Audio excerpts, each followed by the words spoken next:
You're watching Channel 5. And now, Central Iowa's award-winning news team. Rod Fowler, Gail Nye, Chief Meteorologist Pam Dale, and Keith Murphy's Look at Sports. This is the Channel 5 News 10 o'clock report. Wrapped in plastic, police removed the gun that fired the fatal shot that killed a Des Moines teen this afternoon. The victim, 13-year-old Josh Rushing, was taken to Iowa Methodist Medical Center, but despite all attempts to save the boy's life, he died of a gunshot wound to his stomach. Good evening, everyone, and thanks for joining us. Team coverage tonight on a tragic accident in Des Moines. A gun was accidentally fired when two 13-year-old boys tried loading the weapon. Scott Smith has late details in our first report. Scott? A gun in the hands of a child has left a 13-year-old boy dead. Josh Rushing died from a wound to his stomach as paramedics scrambled to try and save the young boy's life. The accident occurred here at 1126 26th Street in Des Moines. Police say this boy, 13-year-old Michael Coltrane, was showing Rushing the gun when it accidentally went off, shooting Rushing at close range in the stomach. He took the shotgun from upstairs, went to the area where the ammunition was kept, and went downstairs, and that's where he was showing his friend how the shotgun is loaded, and it accidentally went off. The two boys, both 7th graders at Callanan Middle School, were home alone at the time of the shooting. Coltrane told police he was recently suspended from school. As for Rushing, he reportedly had gone to a doctor's appointment and skipped the rest of the day of school. Coltrane told police he's taken safety courses in handling guns, and police confirmed the family weapons were secured. There were precautions taken. The gun was upstairs, it was unloaded at the time, and it was away from other ammunition. Police continue their investigation. As of Wednesday night, no charges have been filed. Now, one state lawmaker says this should have never happened. Alan Earlis is live at the state capitol with more reaction to this fatal shooting. Alan? Scott, Senator Tony Bisignano of Des Moines is mad about this situation. He helped design a law a few years back that is specifically designed to prevent these kinds of tragedies. But he says that law is not being enforced. The law went into effect July of 1990. Senator Bisignano helped author it. It makes it illegal to leave a loaded gun within reach of a child 14 years old or younger. The maximum penalty is 1 year in prison and a $1,000 fine. It does not apply to this latest fatal shooting. The gun was not loaded when the boy grabbed it.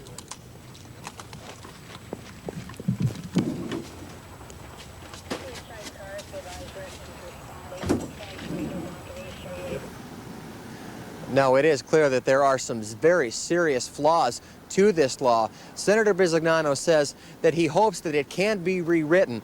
Obviously, rewriting this law to make it stricter is not going to bring this young boy back, but he hopes that by rewriting it, by making it a little more stricter, that people might take this issue a little more seriously and hopefully prevent situations, tragedies like this from happening in the future. Okay, Alan Earlis reporting live. Thank you, Alan. Well, another winter storm is headed our way, and Pam, you say that things could be a little slippery in the morning, right? They could be just a little bit. We are going to have a little bit of freezing rain coming around. If I get my computer going here, we're going to get this right.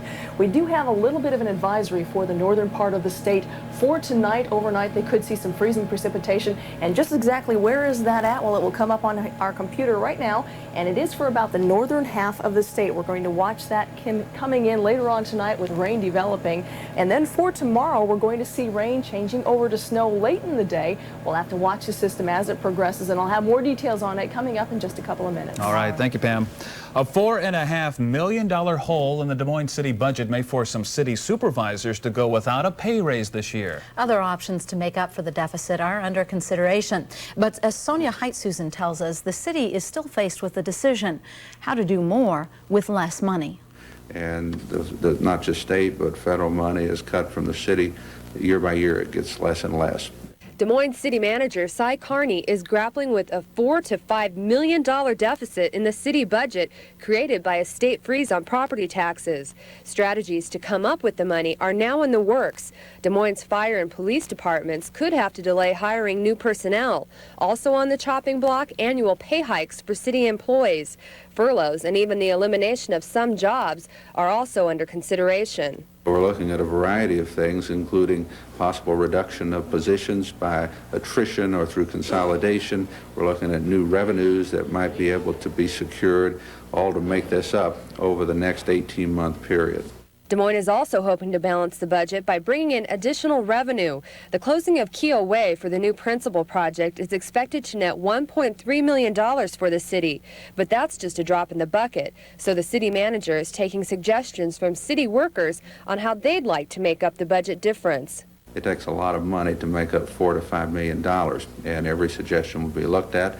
At this point, there's no firm decision on cutbacks or layoffs, and Cy Carney says he'll continue taking suggestions on how to fill the gap in the city budget. But until then, city workers will have to wait and see where their jobs and pay raises stand. Sonia Heitsusen, Channel 5 News. City supervisors are expected to meet with Cy Carney Friday to discuss their ideas on how to balance the budget. We'll have more on this story as budget cuts become concrete. Sorting through the Medicare maze can leave a person baffled, confused, and frustrated. As long as the healthcare system remains complicated, it's important that senior citizens make sure they're getting their full range of benefits. In her week-long report, Getting What's Yours, Pauletta Longo has some helpful tips for doing that. For instance, if you have questions about your Medicare payments, help is just a phone call away. And if you're not satisfied with the payment, you can appeal the claim by contacting Blue Cross Blue Shield of Iowa, which handles Medicare for Iowa.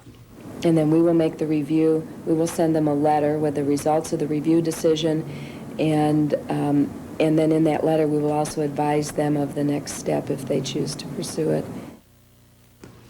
Any questions about Medicare can be directed to the Social Security Administration hotline. That is 1-800-772-1213.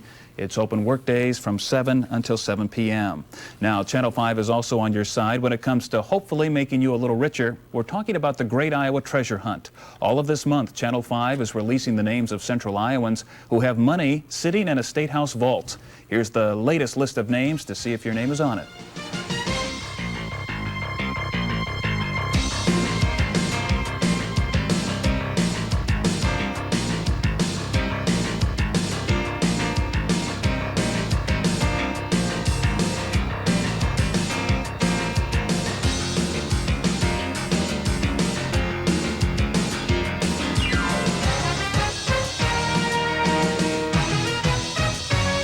If you saw your name, congratulations. Call 281-5367. If it wasn't there, don't give up yet. We have a new list of names on every Channel 5 newscast at 6 a.m., 11:30, 5, and 10.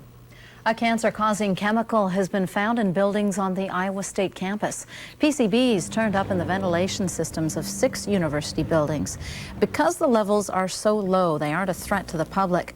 Removing the contaminated material will cost about $300,000. Exposure to chemicals is something Iowa farmers face every day. Iowa's Agricultural Secretary Dale Cochran wants to find out just how dangerous that exposure is. Today, he announced a 10-year, $15 million study of the potential causes of cancer amongst farmers. The first data will be available in 5 years. When we come back, we'll find out what Central Iowans think about the King of Pop. And the Amy Fisher saga continues. We'll have the latest. Please stay with us.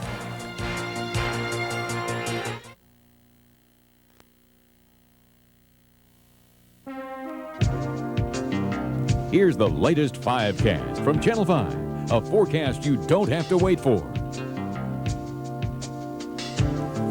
President Bill Clinton tonight promising Americans he'll produce an economic plan that is fair to everyone. Now, the president took part in a town meeting tonight in suburban Detroit. He says he promises to have a bill before Congress soon that will deal with America's health care crisis. Now, one questioner asked what happened to that promise of a middle-income tax cut. We have been told since the election that the federal debt every year is going to be $50 billion bigger than we were told it was before the election. Now, I wish I could promise you that I won't ask you to pay anymore. President Clinton tonight also says he wants government to adopt a better strategy in going after the people who make big money on drugs. The United States is one step away from sending troops to the former Yugoslavia. That tops world headlines. Today, Secretary of State Warren Christopher described a plan for bringing peace to Bosnia. As many as 10,000 Americans could go, but only if the fighting Bosnians come up with a new peace treaty.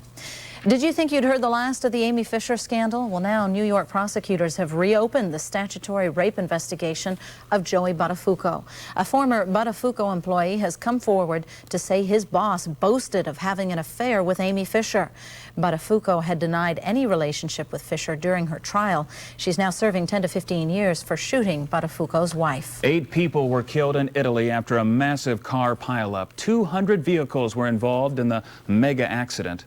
Apparently in heavy fog, a bus plowed into a truck, setting it ablaze.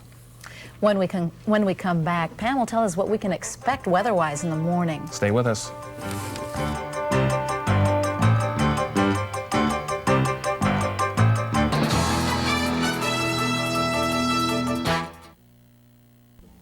Tonight's Channel 5 weather is brought to you by Banville from Sandoz Crop Protection. Residual control from day one. We may have to be careful again tomorrow morning on our way to work. It was too good to be true for a while there, wasn't it? That's true. The good news is it doesn't look like it's going to change over to snow until during the day tomorrow. But for tomorrow morning, as you drive off to work, I think we're going to have some problems with a little bit of freezing precipitation, and fog is our problem again tonight. Outdoors, we do have some drizzle and freezing precipitation that will change over to snow tomorrow. Not tonight, the low temperature dropping down to 29 degrees. And then for tomorrow, the snow will continue. It'll change over and the high temperature will climb to 29 degrees. So things are looking like it's going to be not quite so bad for overnight, but tomorrow do look out. On the national picture, we have a lot of precipitation going on, some thunderstorms even to the south in Kansas, and freezing rain as well as snow to the north. Even parts of northern Iowa had some freezing drizzle this evening, especially in Kansas City. Now, the reason for the system, low pressure down over the south over Texas, is going to be moving very slowly to the east. Now, it is picking up some steam, which is bringing in milder temperatures to Iowa, and that's why things are not going to change over to snow until during the day for tomorrow as the system moves very slowly to the east. Now, there are numerous watches and warnings and advisories around the region for tonight. Winter storm warnings over portions of Colorado and Kansas, and there is an advisory for wintry weather in Iowa tonight, and it includes about the northern half of the state. Waterloo, Fort Dodge, Spencer, and Mason City are included, but Des Moines is not. Temperatures to the north are going to be below freezing, so that's why they will have the advisory. But to the south, temperatures should stay warm enough for most of the night that it'll be just rain. And that's what we have right now. Temperatures at 34 degrees in Des Moines with fog, 33 with fog in Ames. Our wind chill temperature is at 15 degrees. Winds are from the east, gusting up to 18 miles per hour. The dew point is at 32, which gives us that high 92% relative humidity. The barometric pressure rising now from 30.07 inches of mercury. During the late afternoon tomorrow is when we're going to see that rain changing over to snow.